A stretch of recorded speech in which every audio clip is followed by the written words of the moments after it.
салом дӯстону мухлисони ҳамешагии барселона ва канали барса тиҷи. ҳамлагари туриниҳо ба барселона меояд. зарар дидани барса аз бекор шудани бозӣ бо ювентус. ҷавоби дембеле ба пешниҳоди кайҳонии шайхони араб.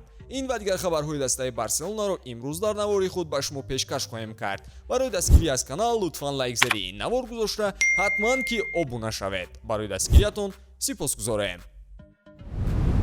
дӯстон, ёдовар мешавем ки навори мо бо дастгирии ширкати 1x омода шудааст. ҳама гуна рақобатҳои футболиро маҳз бо хизматрасониҳои ширкати 1x ҷолибу диданӣ гардонед. дар 1x регистратсия осон ва пардохт аз тамоми гӯшаи канори дунё, вале муҳимтар аз он бонус то $100 дар аввалин пардохт бо промокоди TG Barca. силкаи зарурӣ дар комментария. ба ҳама муваффақият.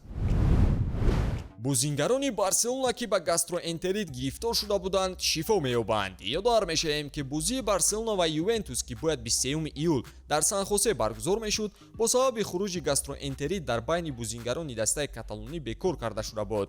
интизор меравад ки аксари бозингарони зарардида имрӯз ба тамрин бармегарданд. дар соатҳои охир ягон ҳолати нави гастроэнтерит дар даста муайян карда нашудааст ва ҳамаи бозингарони бемор зуд табобат мешаванд. дар бозии минбаъда ки рӯзи 26 июл ба нақша гирифта шудааст, барселона бар зидди арсенал бозӣ мекунад. каталониҳо аз бекор кардани бозӣ бо ювентус бо сабаби хуруҷи гастроэнтерит зарар хоҳанд дид. тавре ки марка менависад, дастаи каталонӣ кӯшиш кард ки ин бозии дӯстонаро ба рӯзи душанбе, яъне ки имрӯз гузаронад, аммо банд будани варзишгоҳ монеаи ин кор шуд. бо сабаби бекор кардани бозӣ бо ювентус, барса 2 миллион евро зарар мебинад. ин ба зарурати баргардонидани чиптаҳо, инчунин аз даст додани даромади нақшавӣ ва фурӯши реклама ва атрибутика вобастагӣ дорад. чанде пеш каталониҳо изҳорот доданд ки дар он изҳори умедворӣ карданд ки бозӣ бо арсенал рӯзи чоршанбе баргузор мешавад ва мухлисонро даъват доранд ки дастаро дар варзишгоҳи лос-анҷелес дастгирӣ кунанд. ёдовар мешавем ки аввалин бозингаре ки нишонаҳои бемориро нишон дода буд,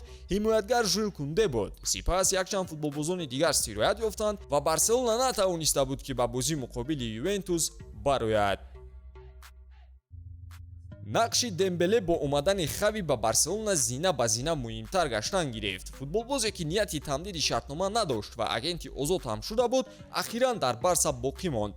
диққати дастаҳои буҷаи калон дошта ба усмон зиёд гардидаанд. дембеле пешниҳоди Ал-Насрро бо маблағи 200 миллион евро рад кард. ҳамлагари фаронсавӣ танҳо барои барса бозӣ кардан мехоҳад. футмеркато менависад ки усмон дембеле пешниҳоди Ал-Насрро рад кард. дастаи саудӣ ба ҳамлагари бо маҳорати фаронсавӣ шартномаи 5-сола бо маоши 40 миллион евро дар як сол пешниҳод кард ки дар маҷмӯъ 200 миллион евро дар тамоми муҳлат маош барои усмон таъмин мекард. илова бар ин шартномаи бозингарро бо харҷи 50 миллион евро аз барса харидорӣ кардан мехостанд, аммо усмон қарор дод ки мехоҳад дар барселона бимонад ва шартномаашро ки тобистони соли оянда ба охир мерасад тамдид мекунад.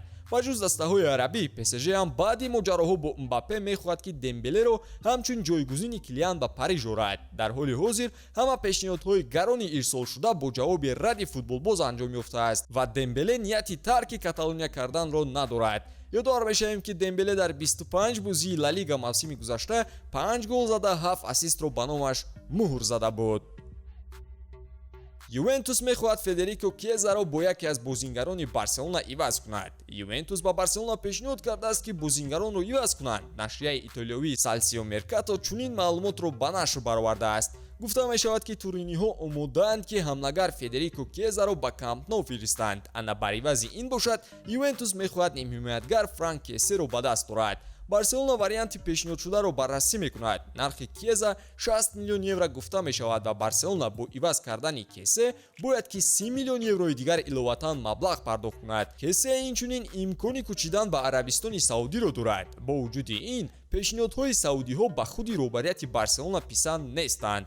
дар мавриди Федерико гуфтан мумкин аст ки ӯ аз тамдиди шартнома бо ювентус сарпечӣ кардааст. гуфта мешавад ки ҳамлагар бо сармураббии дастаи туринӣ Массимилиано Аллегри муноқишаи ҷиддӣ доштааст. то куҷо ин бозингар ба барса лозим аст? фикри худро оиди Кьеза дар комментария қайд кунед. пайгири канали мо бошед то аз кӯчактарин навгуниву хабарҳои дастаи барселона огаҳӣ пайдо кунед.